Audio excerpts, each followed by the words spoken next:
حي على الفلاح.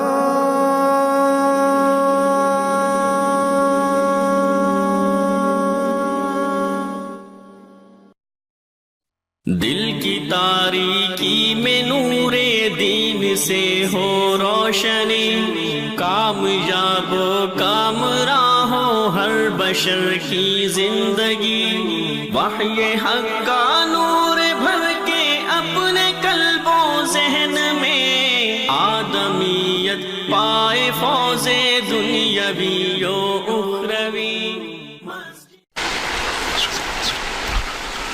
الحمد لله نحمده ونستعينه ونستغفره ونؤمن به ونتوكل عليه ونعوذ بالله من شرور أنفسنا ومن سيئات أعمالنا، من يهده الله فلا مضل له ومن يضلل فلا هادي له، وأشهد أن لا إله إلا الله وحده لا شريك له، وأشهد أن محمدا عبده ورسوله.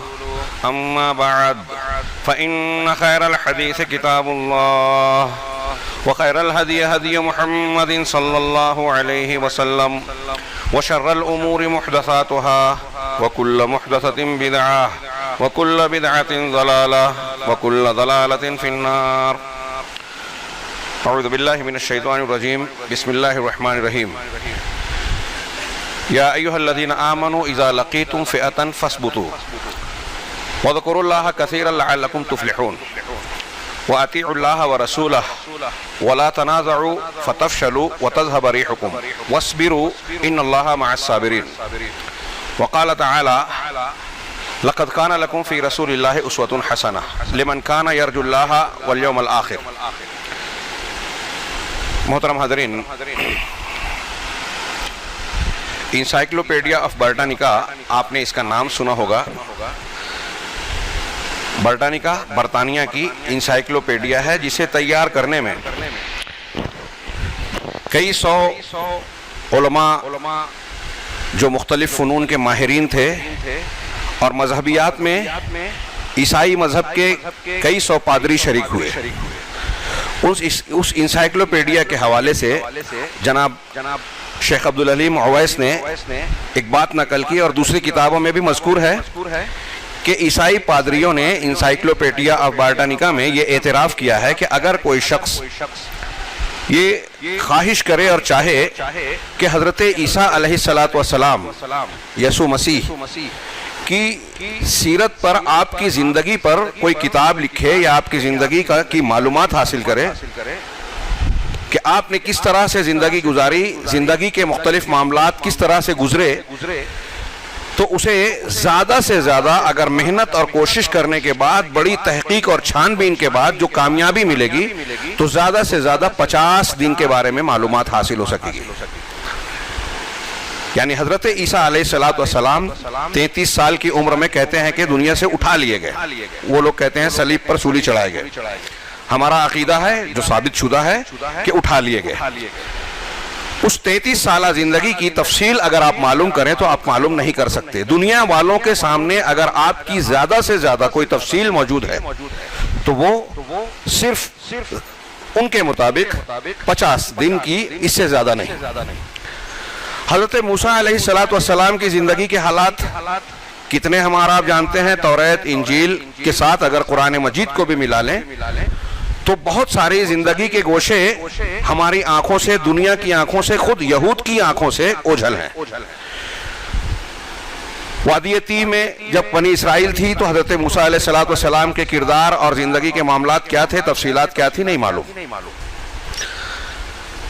10 سالہ زندگی میں جب مدین میں رہتے ہوئے انہوں نے شادی کی اور وہاں بکریاں چرائیں، اس کی زندگی کی تفصیلات کیا تھی، نہیں معلوم. خیر وہ نبوت سے پہلے کی تھی. نبوت ملنے کے بعد بھی ایسے کئی مرحلے ہیں، زندگی کے کئی گوشے ہیں جو دنیا کے سامنے نہیں ہیں. یہ میں نے 2 مثال دی. ایسے اگر آپ مختلف مشہور شخصیات کے بارے میں چھان بین کریں تو یہی معلوم ہوگا کہ کوئی بھی شخص دنیا میں ایسا نہیں ہے، وہ کتنا بھی مشہور ہو، بڑا ہو، جس کی زندگی کا پورا معاملہ تاریخ میں محفوظ ہو اور یہ جان سکتے ہوں ہم کہ کیا صحیح ہے کیا غلط ہے. ان کی تاریخ کی کون سی چیز ثابت شدہ ہے اور کون سی بات ثابت شدہ نہیں ہے. کوئی شخص نہیں ملے گا سوائے ایک آدمی کے، اور وہ ہے جناب محمد رسول اللہ صلی اللہ علیہ وسلم۔ پوری انسانی تاریخ میں صرف آپ ایسی شخصیت ہیں۔ آج بھی ہم دیکھ لیجئے جو لوگ ہمارے گرد و پیش میں راشٹر پیتا کہلانے والے، بڑے لیڈر کہلانے والے ہیں، ان کا بچپن لوگوں کو نہیں پتا۔ مشہور ہونے کے بعد دنیا کے سامنے آئے اور اس کے بعد ان کی تاریخ لکھی گئی، واقعات کو قلم بند کیا گیا، محفوظ کیا گیا۔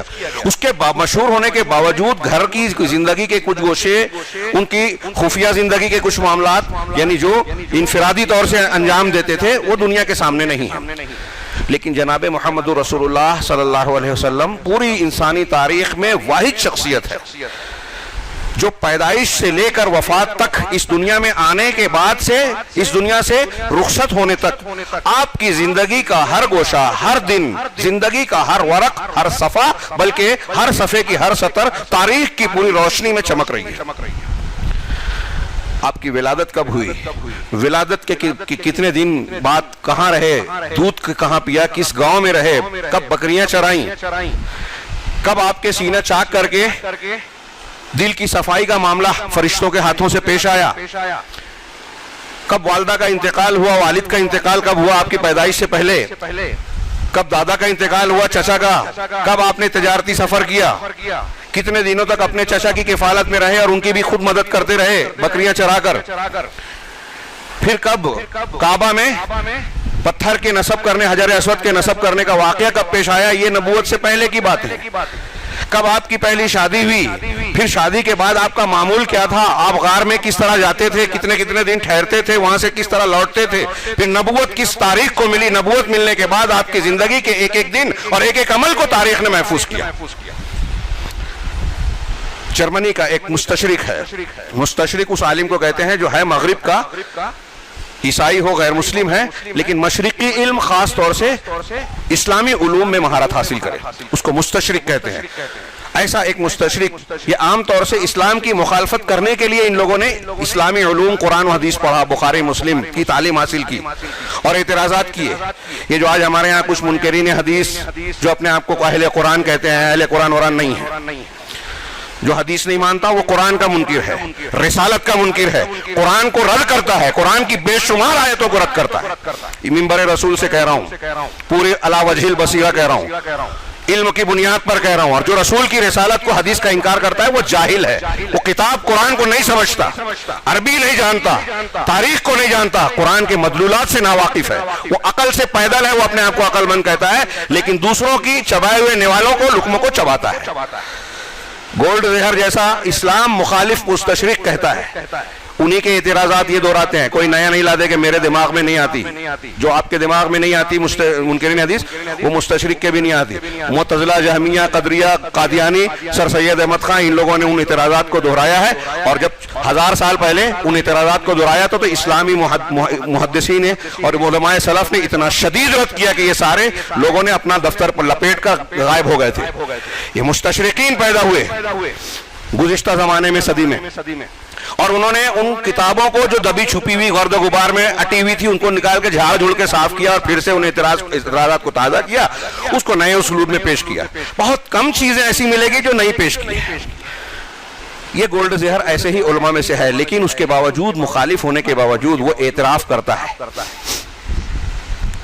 وہ یہ مانتا ہے، وہ کہتا ہے کہ دنیا میں کسی قوم کے پاس اپنے نبی کی تاریخ اور سیرت کو جاننے کا، ان کی احادیث کا یعنی اقوال افعال کو محفوظ رکھنے کا اتنا مضبوط فن اور علم نہیں ہے جیسا مسلمانوں نے اپنے نبی، اپنے پیغمبر جناب محمد رسول اللہ صلی اللہ علیہ وسلم کی احادیث کو چھانٹنے اور پرکھنے کے لیے مقرر کیا۔ گولڈ زہر کہتا ہے، غیر مسلم مستشرق کہتا ہے کہ اس کے لیے مسلمانوں نے علوم حدیث کے نام سے ایک باقاعدہ علم کی بنیاد ڈالی جو قرآن و حدیث کی روشنی میں جس کے اصول مرتب کیے، اور اس کے ضمن میں کئی علوم کی شاخیں ہیں، اور اس میں اس علم کے واسطے سے مسلمانوں نے اللہ کے نبی صلی اللہ علیہ وسلم کی احادیث کو روایت کرنے والے 5 لاکھ راویان حدیث 5 لاکھ راویان حدیث کے حالات محفوظ کر لیے۔ کون کب پیدا ہوا، کب وفات ہوئی، اس کے اساتذہ کون تھے، شاگرد کون تھے، کہاں کہاں کا سفر کیا، یہ کوئی ایسی فالتو فضول بات نہیں ہے۔ ایک آدمی اپنے استاد سے روایت کرتا ہے کہ ہم سے حدیث بیان کی فلاں نے، ان سے حدیث بیان کی فلاں نے، ان سے فلاں نے، تو صحیح ضعیف کو جانچنے کے یہ بھی طریقے ہیں کہ وہ کس سن میں پیدا ہوا، آپ نے اس استاد سے ملا کہ نہیں ملا، اس استاد سے یہ شاگرد یہ بیان کر رہا ہے تو دوسرے شاگرد وہی حدیث بیان کرتے کہ نہیں، دونوں میں اگر ٹکراؤ ہے تو پھر کون صحیح ہے کون غلط ہے۔ یہ کبھی بھولتا تو نہیں تھا، اس کے حفظ میں کمزوری تو نہیں تھی، جوانی میں ٹھیک ٹھاک تھا، بڑھاپے میں بگڑ تو نہیں گیا تھا اس کا حافظہ۔ اتنی ساری تفصیلات اور باریکیاں محدثین نے محفوظ کی، 5 لاکھ راویان حدیث کی، جس کی بنیاد پر اصولوں کے تحت علمی معیار پر، ایسا علمی معیار دنیا میں، یہ عقل والے سن لیں غور سے، کہ دنیا میں علمی تحقیق اور تاریخی تحقیق کرنے کے جتنے فنون بڑی بڑی یونیورسٹیوں میں آج بھی متمدن دنیا میں پڑھا جاتے ہیں، ان کا یہ اعتراف ہے کہ محدثین نے حدیث کی چھان پھٹک کے لیے، تحقیق کے لیے، صحیح اور ضعیف کو الگ کرنے کے لیے جتنا زبردست فن اور معیار مقرر کیا ہے، ایسا معیار آج تک تاریخ میں کسی کے پاس نہیں ہے صحیح اور غلط کو پرکھنے کا۔ یہ عقل کی بنیاد پر کہہ رہے ہیں وہ، اور یہ عقل سے پیدل کہتے ہیں کہ محدثین کی سے غلطی ہو گئی ہوگی، اگر غلطی ہوتی ہے تو پکڑ میں آتے ہیں۔ اس بنیاد پر اللہ تبارک و تعالیٰ نے اس بات کا اہتمام فرمایا کہ جناب محمد رسول اللہ صلی اللہ علیہ وسلم کی پوری زندگی محفوظ ہو گئی، اور کیوں نہ ہو، یہ محفوظ کیوں ہوئی؟ حضرت عیسیٰ کی زندگی محفوظ نہیں ہے علیہ السلام، حضرت موسیٰ کی محفوظ نہیں ہے، اور کسی کی نہیں ہے۔ جناب محمد رسول اللہ صلی اللہ علیہ وسلم کی زندگی کو محفوظ کیوں کیا گیا؟ اس کی ضرورت تھی کیونکہ اب آپ کے بعد کوئی نبی آنے والا نہیں تھا، ایک بات۔ دوسری بات، اللہ تبارک و تعالیٰ نے جناب محمد رسول اللہ صلی اللہ علیہ وسلم کو قیامت تک کی ساری دنیا کے لوگوں کے لیے ہدایت کا، نجات کا معیار مقرر کیا ہے۔ کئی دلیلیں ہیں، خطبہ جمعہ میں اتنا موقع نہیں ہوتا کہ میں ہر پہلو سے گفتگو کروں۔ ایک دلیل صرف صحیح مسلم کی حدیث ہے، اللہ کے رسول صلی اللہ علیہ وسلم نے فرمایا والذی نفسی بیدہ لا یسمع بی رجل من امتی یہودی کان او نصرانی ثم لا یؤمن بی الا دخل النار۔ اس ذات کی قسم جس کے قبضے میں میری جان ہے، اس امت کا کوئی بھی فرد یہودی ہو یا نصرانی میرے بارے میں یعنی جناب محمد رسول اللہ صلی اللہ علیہ وسلم کے بارے میں سنتا ہے کہ آپ اللہ کے رسول ہیں، پھر وہ مجھ پر ایمان نہیں لاتا، تو وہ یہودی ہو یا نصرانی سننے کے بعد اگر آپ پر ایمان نہیں لاتا تو وہ جہنم میں جائے گا، طے ہے، پکا ہے۔ صحیح مسلم کی حدیث، علامہ ابن تیمیہ کہتے ہیں کہ اب جب دنیا کے سارے انسانوں کے لیے آپ ہدایت کا معیار ہیں، وہ امریکہ کے کسی متمدن شہر میں رہتا ہو یا بلڈانا کے آس پاس کے کسی چھوٹے سے دیہات میں رہتا ہو، جنگل کا باسی ہو یا شہروں میں رہنے والا کوئی متمدن دنیا کا باشندہ ہو، اللہ کے نبی صلی اللہ علیہ وسلم پر ایمان لائے بغیر اب کوئی نجات پا نہیں سکتا۔ علامہ ابن تیمیہ کہیں یہ اللہ کا قانون رہا ہے، اسی وجہ سے کہ جس چیز کی بندوں کو جتنی ضرورت ہوتی ہے اللہ تعالیٰ اتنا فراہم کرتا ہے۔ سب سے زیادہ بڑی ضرورت ہے توحید کی، لہذا اس کائنات میں اگر سب سے زیادہ بڑی سچائی، حقیقت جس کی دنیا میں سب سے زیادہ دلیلیں ہیں تو وہ توحید ہے، اور توحید کے بعد جس چیز کی سب سے زیادہ دلیل اس دنیا میں موجود ہے وہ ہے جناب محمد رسول اللہ صلی اللہ علیہ وسلم اور قرآن مجید کے سچے ہونے کی دلیلیں، اور دونوں ایک دوسرے سے جڑے ہوئے ہیں۔ اللہ کے نبی صلی اللہ علیہ وسلم نے فرمایا میں 2 چیزیں چھوڑے جا رہا ہوں، وہ جو حدیث ہے اس کے آخر میں بعض حدیثوں میں جملہ ہے کہ وَلَن يَتَفَرَّقَا حَتَّى يَرِدَا عَلَيَّ الْحَوْض، یہ دونوں جدا نہیں ہوں گے یہاں تک کہ حوض پر میرے پاس آ جائیں گے۔ دونوں لازم و ملزوم ہے، قرآن حدیث کے بغیر سمجھا ہی نہیں جا سکتا۔ بے وقوف ہے جو کہتے ہیں کہ قرآن کافی ہے، قرآن کافی ہے ہم بھی کہتے ہیں، لیکن اس کا یہ مطلب نہیں ہے کہ حدیثوں سے کاٹ کر قرآن کافی ہے کہہ کے وہ کہتے ہیں کہ اللہ کے نبی صلی اللہ علیہ وسلم کی تشریح نہیں مانیں گے، حدیثیں نہیں مانیں گے۔ اللہ کے نبی صلی اللہ علیہ وسلم کو گویا حدیثوں کی، قرآن کی آیتوں کی تشریح کا حق نہیں ہے، اس کرسی سے نبی صلی اللہ علیہ وسلم کو ہٹا رہا ہے جس پر اللہ نے آپ کو بیٹھایا ہے، آپ کو جو مقام عطا فرمایا ہے۔ اِنَّا نَحْنُ نَزَّلْنَا الذِّكْرَ، کیا سورہ نحل کی جو آیت ہے، ہم نے آپ پر ذکر کو نازل کیا، قرآن کو نازل کیا۔ کیوں نازل کیا؟ لِتُبَيِّنَ لِلنَّاسِ مَا نُزِّلَ إِلَيْهِمْ، تاکہ آپ لوگوں کے سامنے بیان کریں، تفسیر کریں، وضاحت کریں، معنی بتائیں اس چیز کو جو اللہ کی طرف سے نازل کیا گیا ہے۔ نبی کا یہ منصب قرآن بتا رہا ہے، قرآن کہہ رہا ہے کہ نبی کا کاموں میں سے ایک کام یہ ہے کہ قرآن کی تفسیر کریں، تشریح کریں۔ آپ کہتے ہیں کہ نہیں وہ کیسے مانیں گے، قرآن کافی ہے ہماری عقل سے مانیں گے، مطلب اللہ کے نبی کو حق نہیں ہے تشریح کا، آپ کی عقل کو ہے۔ کس کو کیا مقام دے رہے ہیں آپ؟ قرآن بغیر صاحب قرآن کے سمجھا جا سکتا ہے؟ ایسا ہوتا تو اللہ تبارک و تعالیٰ حضرت جبرائیل کے ذریعے ہر شخص کے بستر پر چھپا چھپایا قرآن دے دیتا، صبح اٹھتے کہ یہ قرآن ہے، پڑھ لو، سمجھ لو، پار لگا لو۔ موقع موقع سے نازل کیا، اور آپ نے قرآن کی مختلف آیتوں پر، مختلف مرحلوں پر اس کے معنی اور مفہوم کو سمجھاتے ہوئے مختلف واقعات اور احکامات میں عمل کرتے ہوئے بیان کیا۔ اور سیرت کا یہ سبق اسی لیے بتاتا ہے کہ اللہ تبارک و تعالیٰ نے جب اس شریعت کو مکمل کیا ہے، ساری دنیا کے انسانوں کے لیے آپ کو معیار نجات بنا ہے، تو دنیا کے کسی خطے حصے میں بسنے والا آدمی ہو، 1400 سال پہلے کا آدمی ہو یا 1400 سال کے بعد، یا آج سے 100 سال 200 سال اور قیامت تک آنے والے انسانوں کے کوئی بھی مسئلے ہو، وہ جناب محمد رسول اللہ صلی اللہ علیہ وسلم کی سیرت کی روشنی میں حل کیے جائیں گے۔ قرآن اور اللہ کے نبی صلی اللہ علیہ وسلم ساتھ ساتھ چلیں گے۔ قرآن کا کوئی مفہوم جدید مسئلے میں اگر ہم کو سمجھنا ہے تو جناب محمد رسول اللہ صلی اللہ علیہ وسلم کی احادیث اور تفسیر کی روشنی میں ہم کو سمجھنا ہوگا۔ اللہ تبارک و تعالیٰ نے اعلان کیا نا کہ اب کوئی رسول آنے والا نہیں، آپ پر یہ دنیا کے انسان جو چلے آ رہے تھے آدم علیہ السلام سے لے کر امت محمدیہ بلوغت کو پہنچنے والی تھی، علم اور سائنس کی تحقیقات کے اعلیٰ معیار پر پہنچنے والی تھی، اسی لیے اسے قرآن اور جناب محمد رسول اللہ صلی اللہ علیہ وسلم کی کامل تعلیمات اور کامل سیرت ادا کی گئی۔ قرآن کی کامل تعلیمات اور نبی پاک صلی اللہ علیہ وسلم کی کامل سیرت، جامع شخصیت، جامع الکمالات شخصیت۔ اور فرما دیا حجۃ الوداع کے موقع پر قرآن کی نزول کے ساتھ، الیوم اکملت لکم دینکم، آج کے دن میں نے تمہارے لیے تمہارے دین کو مکمل کر دیا۔ کون سا دین ہے وہ؟ یہ حدیث سے پتہ چلتا ہے، آج کا دن اللہ نے کہہ دیا قرآن میں۔ اب عقل سے معلوم ہوگا آج کا دن سے مراد کون سا ہے؟